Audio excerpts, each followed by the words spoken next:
Yung iba naman sa inyo guys, nakikita nyo na yung mga solusyon sa mga money problems nyo kung kayo ay may mga money problems. Dumadating yung mga solusyon. Itong mga solusyon na to guys, galing din ito kay universe, no? So ito yung maaaring sa pamamagitan ng opportunities or whatever, pero solusyon sa mga problema yung maaaring yung matamasa ngayong panahon na to. And kung na-stuck yung buhay nyo, huwag kayong mag-alala kasi unti-unti na kayong makakabangon, unti-unti nang uusad yung inyong pamumuhay mga kapiksi. Basta palagi lang kayong kumilos, mag-persist, huwag susuko guys hanggang sa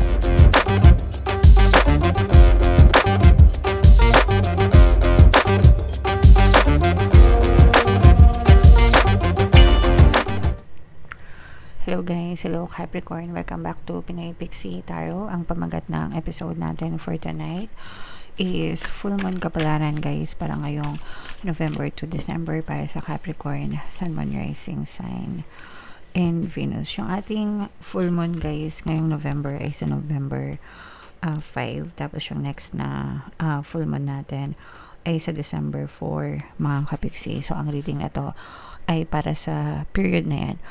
Super moon din ang ating moon ngayong November guys, and ang pamagat ng full moon natin ay Beaver moon mga kapiksi. So unahin natin tong deck na to. Ito yung moon message para sa inyo guys. Communication is key, no? And totoo naman to guys, communication talaga yung susi para sa maayos na pagsasama sa kahit anong klaseng relasyon guys, no? Trabaho, negosyo, pamilya, romantic relationship, sa neighborhood, diba? Lahat mga kapiksi.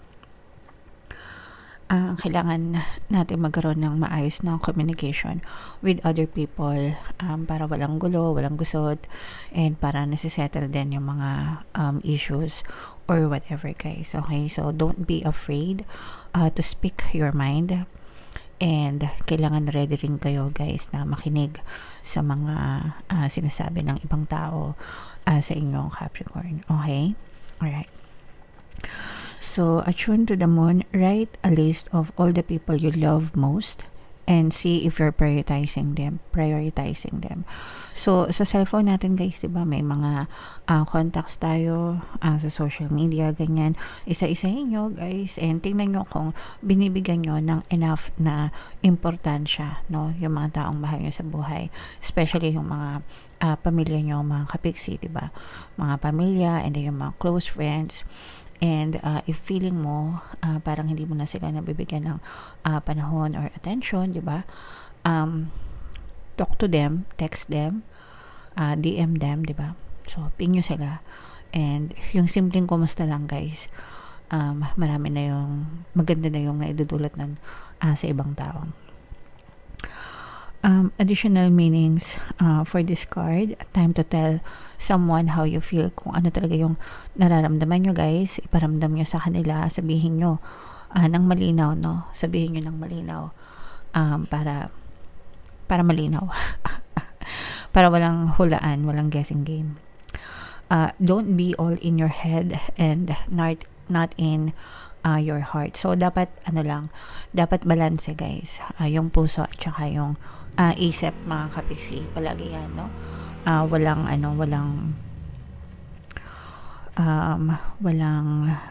excuse dyan. Kailangan palaging balanse. Someone is flirting with you guys, okay? So yung pagfa-flirt, okay lang yan kung kayo ay single. Kung kayo ay taken na, dapat ang pina-flirt nyo lang ay yung mga asawa nyo, yung mga jowa nyo. Huwag kayong magfa-flirt sa iba. Huwag kayong lalandi, in short.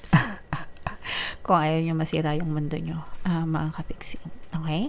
Alright. So, yan ang inyong moon messages, guys. So, lagay natin dito. Shuffle natin to. Hanapin natin yung energy ng moon at saka yung energy ng Capricorn, mga kapiksi. Habang sinashuffle ko to, panoorin nyo muna guys yung video natin regarding sa ating paano mag-manifest ng abundance video course. Kapiksi, sawa ka na ba sa mga struggles at hirap sa buhay mo? Masipag ka ba at masikap sa buhay ngunit hindi ka pa rin umaasenso? Ilang beses ka na bang nag-attempt mag-negosyo at mag-invest pero palagi ka pa rin nalulugi? Sa pagkakataon na ito ay maaaring may subconscious beliefs ka na nagiging balakid sa iyong pag-unlad at pagyaman.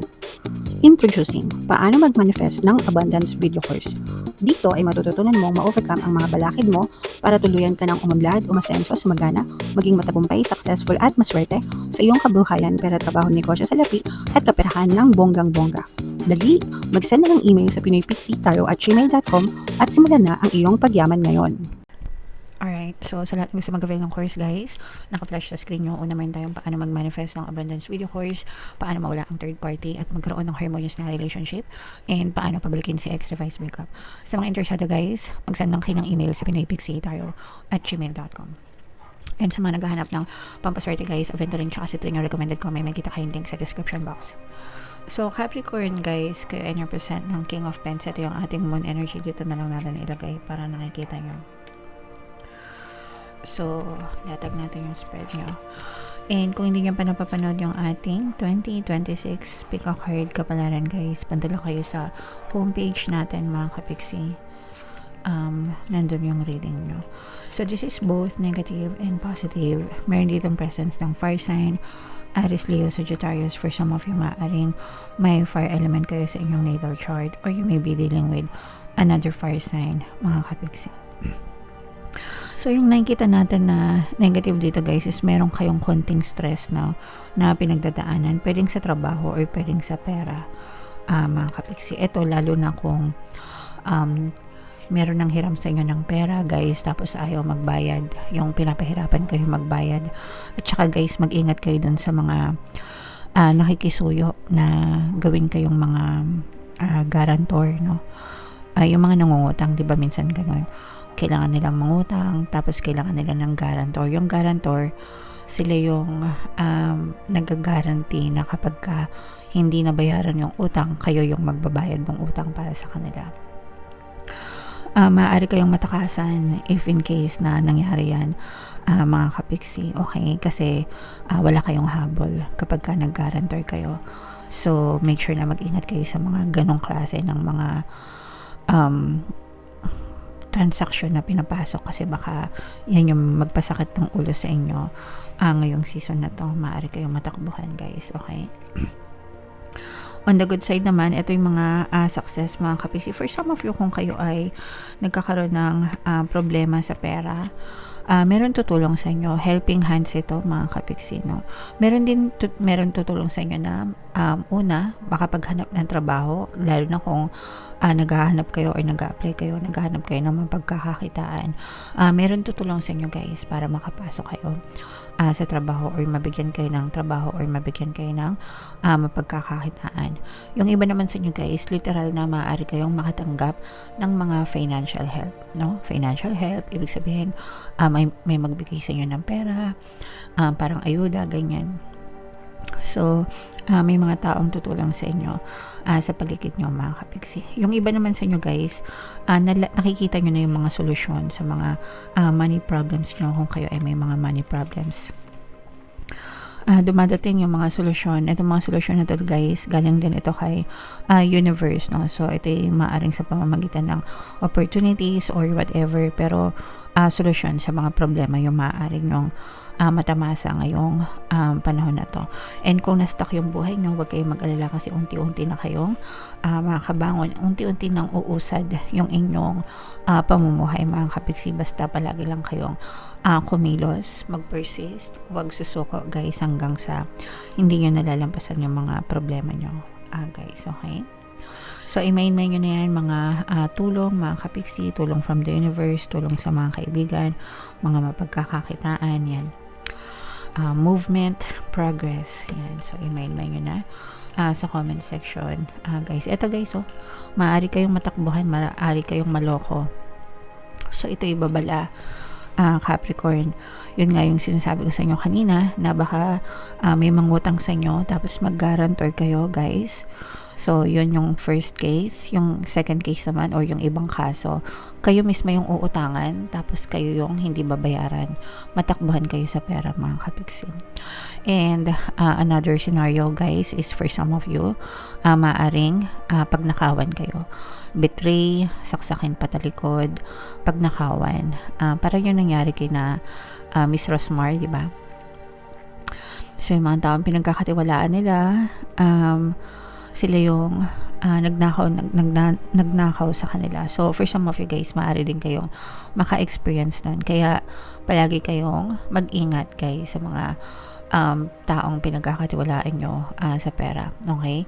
Kakilala nyo or hindi nyo kakilala, both, palagi kayong mag-ingat. Pati dun sa mga transaction nyo online guys, so mag-ingat kayo kasi usong-uso yung mga scammer ngayon, especially guys, November na ito eh.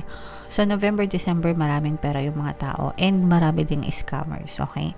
So, mag-ingat mga kapiksi, maaari kayong maloko, matakbuhan ng pera guys.